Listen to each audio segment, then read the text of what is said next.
ئەمڕۆ سبەی و بێگومان ڕۆژی هەینی سێ گرنگترین ڕۆژ دەبن لە ساڵی 2026.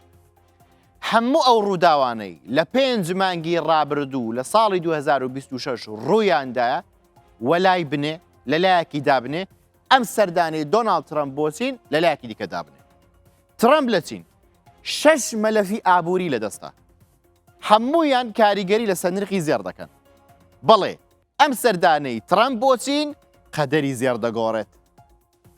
بۆ ماوەی کورتخایەن تۆ چاوەڕێی جوڵەی خێرا بکە، چاوەڕێی هەموو شتێک لە بازاڕی زێڕ بکە، دابەزینی گەورە دەبینی، بەرزبوونەوەی نوێش دەبینی، ئەوەی زێڕی هەیە لە دەست خۆتە زێڕەکەت فیزیکیە پەلەم مەکە، ئەوەی بەنیازی کڕینە هەوڵ بدە سوود لە دەرفەتەکانی دابەزین وەربگری مەڵێ نەمزانی و ئاگام لێی نەبوو فریای نەکەوتم.